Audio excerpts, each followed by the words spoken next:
Olá pessoal, tudo bem? Eu sou Eliane Penaquim, fonoaudióloga da Academia de Fono. E hoje eu tenho o prazer e a honra de trazer mais um convidado, uma convidada, para conversarmos um pouquinho sobre o tema de alergia alimentar. A nossa convidada é a querida, competente Raquel Bicudo. Muito obrigada, Raquel, por a apresentação que você vai fazer agora, por todas as informações que você vai passar para a gente. Muito obrigada pelo convite e espero poder passar para você que está aí assistindo um pouco mais de informação sobre esse papel, atuação do nutricionista frente às alergias alimentares e a sua interação com o médico, o fonoaudiólogo, e qual seria então a função de cada um aí, tanto no cuidado preventivo, tratamento, diagnóstico da alergia alimentar. Bom, eu vou passar o currículo da Raquel.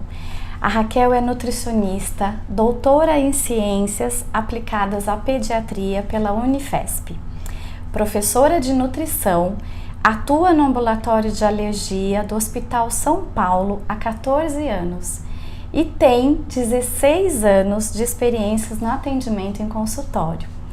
Então dá para ver que a Raquel tem muito a contribuir com essas informações. Raquel, a Academia de Fono tem a intenção de passar informações para quem nos assiste sobre um determinado tema. E o nosso bate-papo de hoje, eu queria que você começasse a falar um pouquinho a respeito do aleitamento materno, né?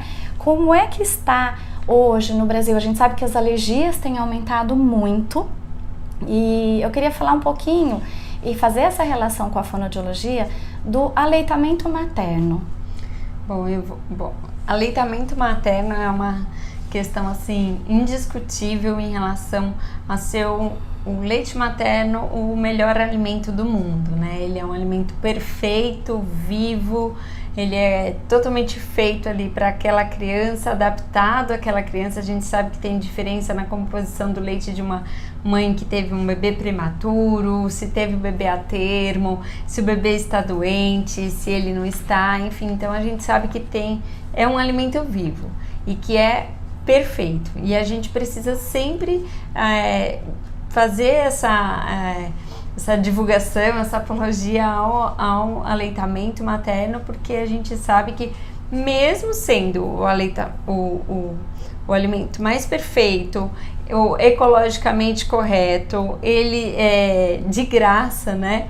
E sim, ainda assim tem menos pessoas recebendo leite materno quanto a gente gostaria, né? Então o número ainda é inferior ao que a gente gostaria. A gente sabe que o leite materno ele tem que ser oferecido exclusivamente ao bebê até o 6º mês de vida e mantido até o 2º ano ou mais, né?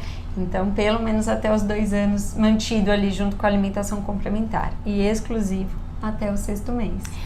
Você falou sobre a prematuridade, né? É comum vermos nas maternidades a introdução de fórmula e isso requer sempre uma atenção e um cuidado maior da equipe neopediátrica do hospital, que normalmente tem, além dos médicos, enfermeiros, tem o nutricionista e tem o fonoaudiólogo também. Qual é a questão que envolve a introdução da fórmula nessa fase? Bom, pensando na alergia alimentar principalmente, a gente sabe que o primeiro momento que tem uma sensibilização ali ao leite de vaca, que é um dos alérgenos mais comuns, é ali na maternidade.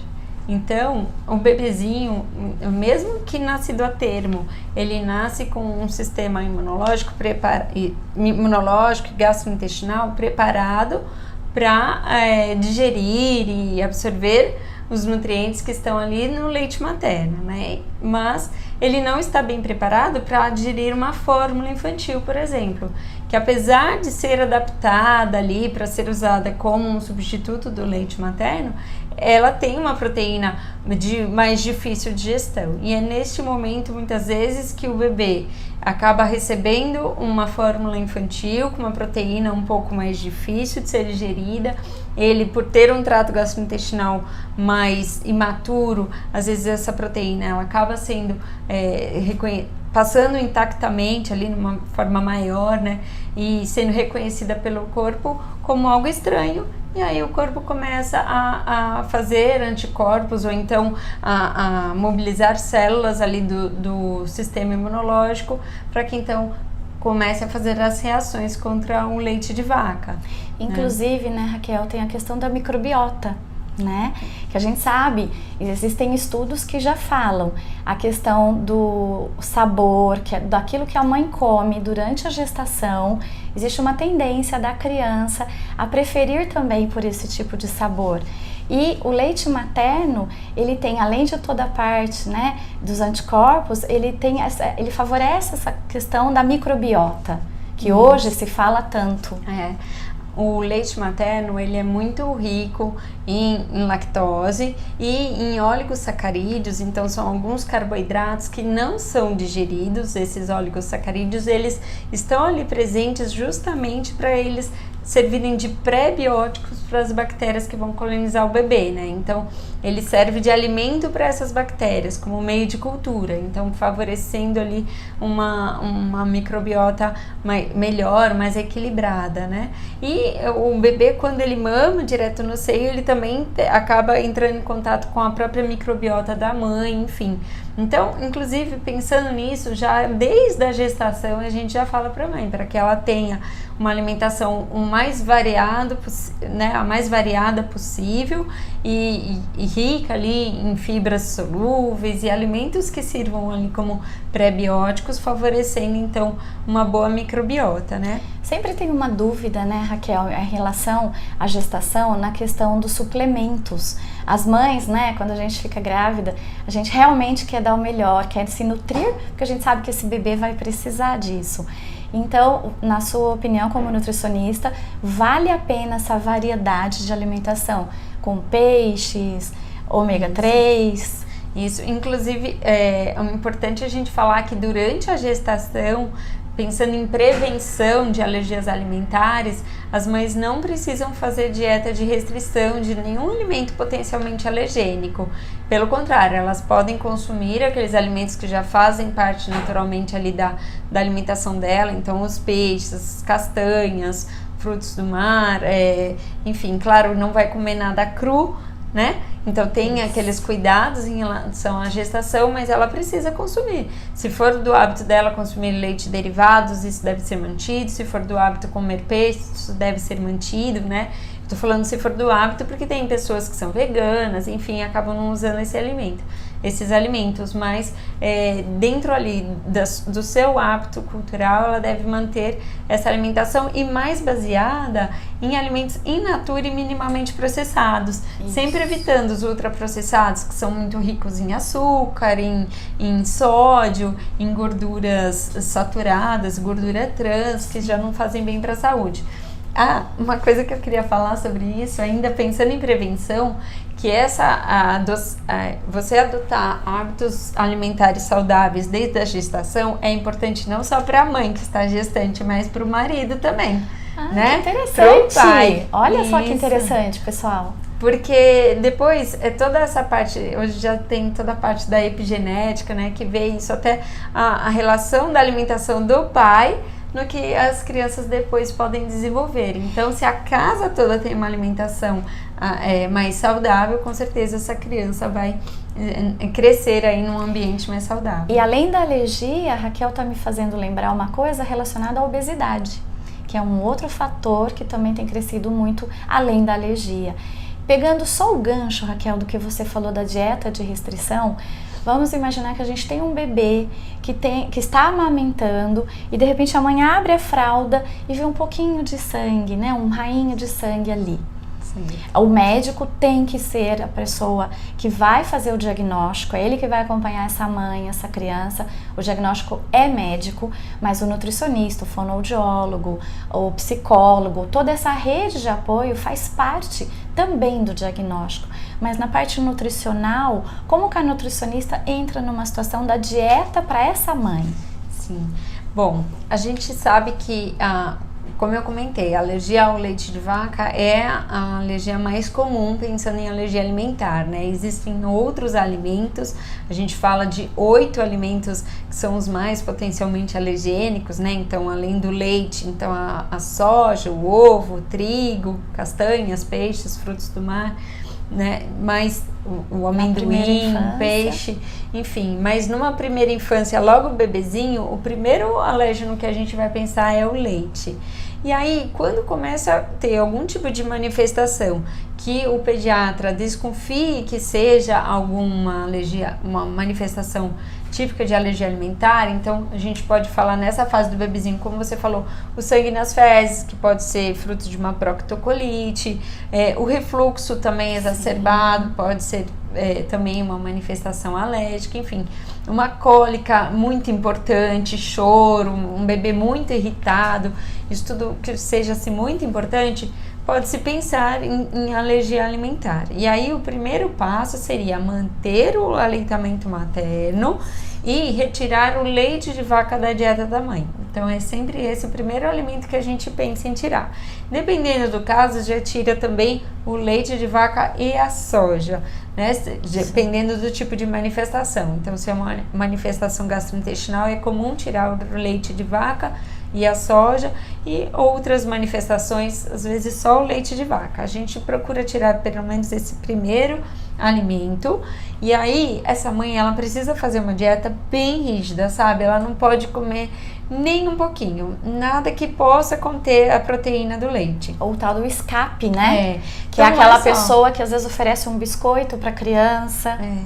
Pensando até na mãe, assim, não é só ela tirar o leite em si, ela tem que tirar tudo que vai, manteiga, tudo que ela passa a ler o rótulo de tudo para verificar se ali não tem proteínas do soro do leite ou qualquer outro ingrediente que demonstre que ali tem proteínas do leite, né? Inclusive no rótulo tem escrito, né? Pode conter tal alimento. Ela para de comer tudo isso. O ideal então é que ela passe até muitas vezes a cozinhar mais em casa, ter todo um cuidado até para que em casa não tenha o contato cruzado, sabe? Quando você usou uma faca para passar manteiga, aquela faca já tem proteínas do leite ali. Então a mãe não pode usar essa mesma faca, ela tem que usar uma outra faca para passar aquele alimento livre de leite no que ela for consumir, né? Então tem todo um cuidado em relação a isso para que essa mãe tenha uma alimentação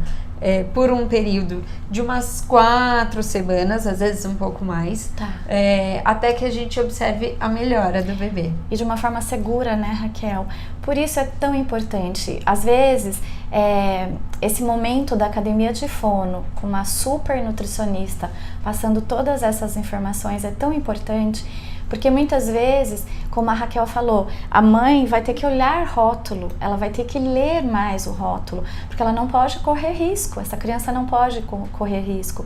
E aí, muitas vezes, essa mãe é tida como chata, isso é frescura. Não, isso é cuidado. Só quem tem uma criança com alergia, seja um bebê ou uma criança, é que sabe realmente os sintomas que são tão doloridos, que são ruins, não só para a criança, mas para essa família, como a Raquel há pouco tempo atrás falou sobre o marido, sobre o pai, né, nessa situação da alergia.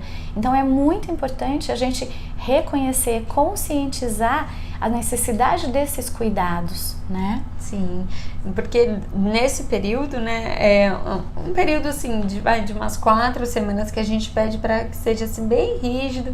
E a partir de quando a criança tem uma melhora, já é importante que o médico então oriente que essa mãe volte a consumir um alimento contendo leite, para verificar se aquele sintoma vai reaparecer, né? Porque o diagnóstico da alergia alimentar, ela não é só feita com a retirada e a melhora.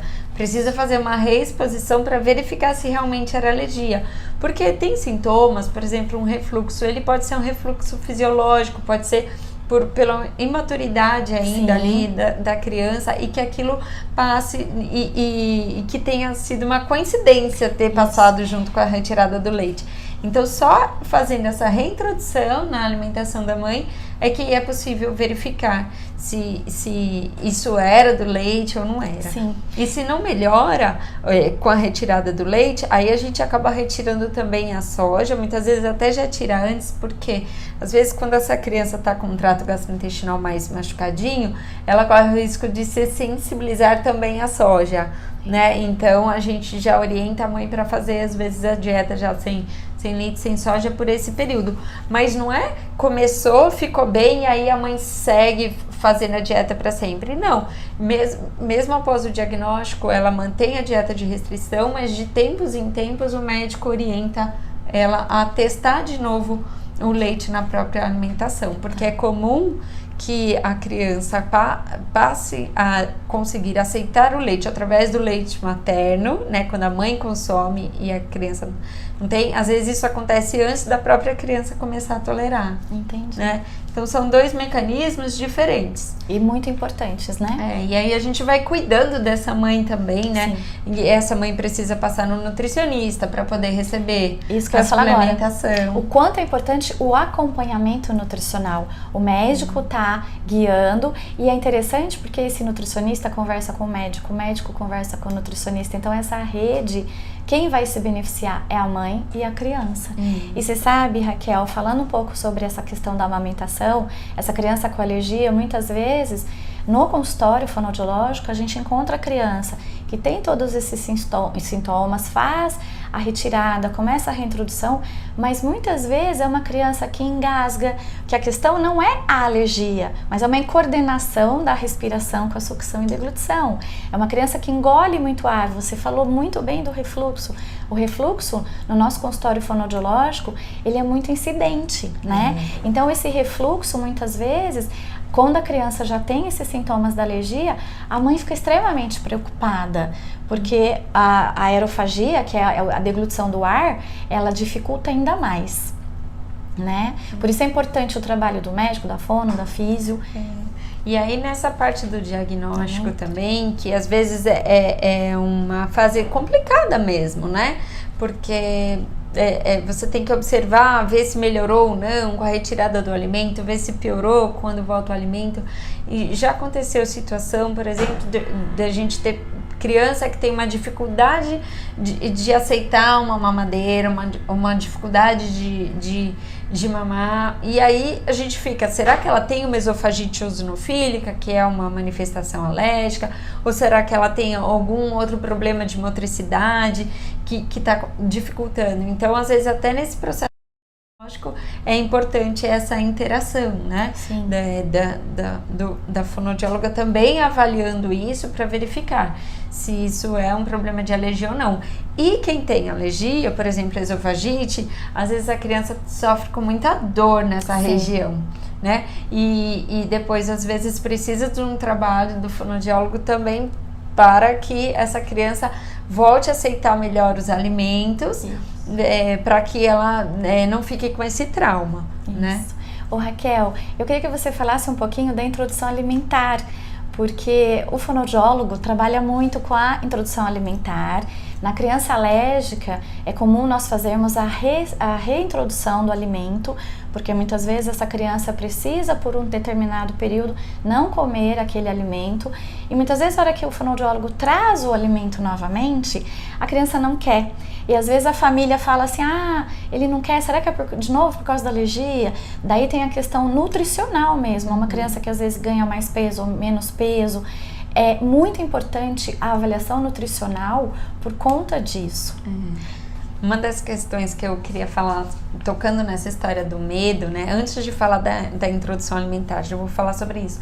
Mas quando a gente faz uma dieta de restrição, eu costumo orientar as famílias para tomarem um pouco de cuidado com os termos usados, sabe? Principalmente na frente de uma criança maior. Então, evitar o termo do tipo, essa comida é contaminada, essa comida é suja, será que isso aqui é limpo?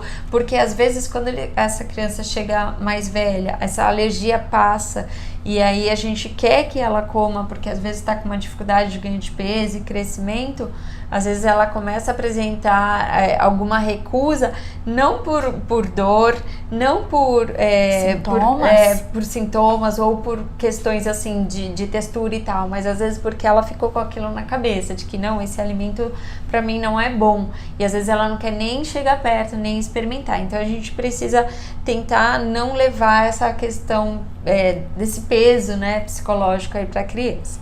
E falando agora da introdução alimentar, para a criança que teve uma alergia ao leite de vaca ali durante o aleitamento materno exclusivo, ou até outros alimentos envolvidos que a mãe tenha percebido, né, que quando ela comia e amamentava, a criança tinha as reações. No momento da introdução alimentar, a gente também tem que evitar a cultura do medo, né? Porque eu já vi casos em que fica com tanto medo de oferecer um novo alimento que acaba perdendo o time da introdução alimentar. Verdade. E a criança, ela tem aquele momento dela do desenvolvimento que ela quer levar tudo à boca, que ela tá interessada, que ela começa a ver a mãe mastigar e quer também, sabe? E aí, se a mãe fica toda com medo, esse ainda não provou, peraí, tem que esperar mais alguns dias para provar esse outro. Aí a criança, às vezes, você põe tanto bloqueio que a criança perde esse time. Isso. E hoje também, né, Raquel, a gente sabe que o mundo está moderno, as mães hoje trabalham muito, tem a questão do tempo. Então eu sempre digo para as mães dos meus pacientes, ao invés de você oferecer já a fruta, já o alimento pronto, deixa essa criança descascar, né? Entrar em contato. Deixa entrar em contato, fazer sujeira. A gente sempre fala que a criança com alergia, como ela teve todos esses sintomas gastrointestinais, isso que você falou é tão perfeito. A criança às vezes olha para o alimento, ele tem o interesse, ele até tem o desejo, mas ele tem esse medo de ter algum sintoma daqueles que ele tem na memória. Não é nem ele que tem. Sim, às a vezes família. A família, né? Então, tipo, fica, ai meu Deus, mas ela vai pôr na boca. Ai, será que vai ter alguma coisa? E aí a criança fica assustada com aquela tensão toda em relação ao alimento, sabe? Então a gente tem que tentar deixar ela poder ter contato com aquilo que a gente acredita que vai ser menos alergênico, talvez de início, enfim. Então fazer uma introdução alimentar um pouco mais com uma observação assim, um pouco mais cautelosa, mas não tão lenta ou tão cheia de medos. Sim. Sabe? A gente tem que achar mais natural, ponto. Não é, Raquel? Isso. Porque muitas vezes dentro de uma família você pode ter uma criança, um filho alérgico e o outro não. Então eu sempre digo para os pais, pensa como você faria com o seu outro filho. Você vai ter atenção, mas deixa ele sujar, deixa ele tocar, deixa ele morder. E com essa modernidade, a questão do tempo, ninguém mais consegue fazer isso. É tudo muito pronto. Mas a Raquel falou uma coisa tão importante que a mãe, quando ela começa a fazer a introdução alimentar, ela mesma começa a cozinhar, porque ela tem tanto medo das reações cruzadas que ela começa a fazer o bolo, ela começa a fazer o pão, e isso é muito importante. Só que, como a Raquel falou, isso acaba se potencializando. E a hora que a criança chega com 1 ano, algumas vezes ela ainda não está comendo na textura ideal, os alimentos variados e que possivelmente não causariam alergia, nenhuma reação, só que ela foi privada daquilo. Então eu já vi casos assim, por exemplo, a mãe testou batata, aí depois testou chuchu depois de 1 semana, e aí testou frango depois de outra semana, aí volta depois de um tempão no seu consultório e fala, não, só tô dando esses alimentos, ainda não tive coragem de testar outros. E isso é ruim, né? Então assim, até o que a gente tinha falado lá atrás da questão da microbiota, quanto mais variada a alimentação, melhor vai ser para essa microbiota. Já tem trabalhos mostrando que quanto mais variada a alimentação da criança no primeiro ano de vida, menor a incidência de alergia alimentar, né? Então, essa variedade, na verdade, é um fator preventivo, né? Da alergia alimentar até para outros alimentos. Então, não é porque ela teve alergia a leite que ela vai ter alergia a tudo, né? Pensando no que a Raquel falou dos costumes e dos hábitos, né, Raquel? Isso é tão importante porque eu recebo no consultório, às vezes, famílias vegetarianas que não comem carne nem frango. Aí, qual é o trabalho que eu faço? Então, eu uso o talo do brócolis, eu uso amêndoas, porque a criança ela também precisa aprender qual é o potencial que ela tem para mastigar uma coisa mais leve, uma mais crocante, uma mais macia. Só que se não é oferecido, ela também não desenvolve isso. E aí a interpretação errada dos pais acontece sempre relacionado com a alergia. E muitas vezes não é só alergia. Tem que observar porque a criança é um todo, né? É uma criança que tem que desenvolver dente, língua, lábio, mastigação. Não ficar só no foco da alergia. Sim. E a introdução alimentar é um momento super importante, porque ela vai conhecer cores diferentes, sabores diferentes, texturas. É comum, né, Raquel, a gente vê que, eu tenho medo de dar a banana porque vai reagir, então eu dou só a pera. Só que pera é molinha, na hora que você oferece a banana, a criança não quer. Mas não porque aquilo vai causar alguma reação, porque é um alimento que ela nunca experimentou. É interessante isso, né? Porque assim, a gente sabe que tem muita criança que tem alergia à banana, mas, nossa, se eu fosse olhar para esses anos todos trabalhando com alergia alimentar, eu já vi pessoas com alergia à batata, a arroz, a vários alimentos que nem são tão comuns. Eu peguei uma criança com gergelim. Então assim, a gente até fala que qualquer alimento pode causar alergia. Se eu for deixar de dar aquele alimento porque ele pode causar reação, então eu não vou dar nada. Então o que é o ideal? O ideal é dar e observar. Se teve reação, aí tira e não oferece mais aquele alimento. Você pode começar por aqueles que você acha que vai dar menos reação, tudo bem, não tem problema, mas também é importante que dentro desse primeiro ano de vida, ela conheça o peixe, conheça outros, o ovo, né? A gente não precisa atrasar a introdução desses alimentos por eles serem potencialmente alergênicos. Pelo contrário, o ideal é que eles sejam oferecidos ali entre o 6º e o 12º mês de vida. Foi bom você citar, Raquel, sobre o ovo, né? Porque existe toda a preocupação dentro da alergia alimentar nessa fase da primeira infância, né, até os 2 aninhos, a questão do ovo, porque muitas vezes ela também tem relação com a vacinação, mas é importante oferecer o ovo, é importante vacinar. Isso, é importante vacinar. Vai vacinar na presença do médico, no hospital, com todo o controle? Sim, mas a gente sempre tem que pesar esse risco e o benefício, né? Sim. Então é preferível que mesmo que ela tenha um risco de ter uma reação alérgica, ok, então vai ter isso em ambiente controlado para tratar a reação se tiver alguma coisa.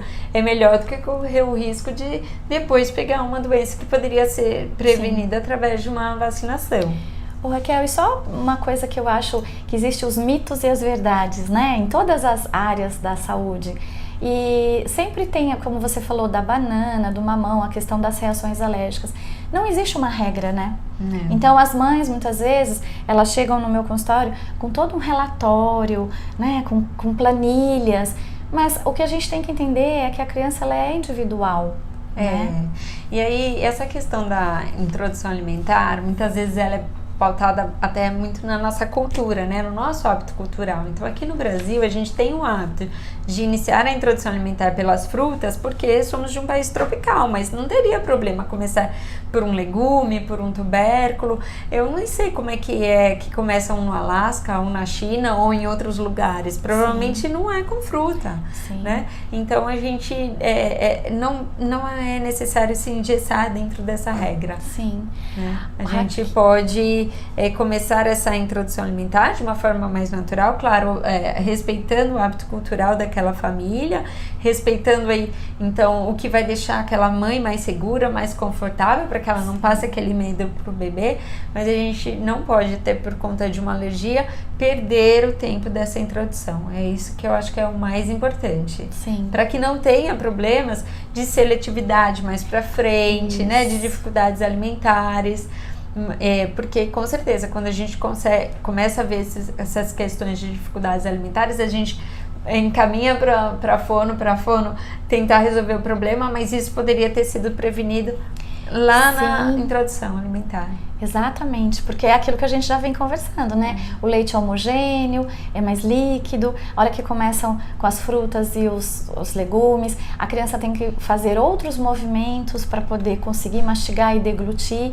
E o principal também é a gente não ficar com esse fantasma o tempo todo da alergia. O cuidado sim, mas fazer essa criança desenvolver todas essas habilidades que ela possui, né? Perfeito. Raquel, então, muito obrigado. Espero que vocês tenham gostado. Foi um momento da Academia de Fono muito especial. Eu tenho um carinho muito especial pela Raquel. Aprendi muitas coisas com ela, principalmente relacionado à nutrição. Esse mundo da alergia é um mundo multidisciplinar, né? Tem a psicóloga, tem a nutricionista, tem a fono, tem a terapeuta ocupacional, todos os médicos, o gastro, o alergista, o pediatra. E você que é fonoaudiólogo, que atende uma criança com alergia alimentar, encaminhe para a fono, com a nutricionista, aprenda com a nutricionista.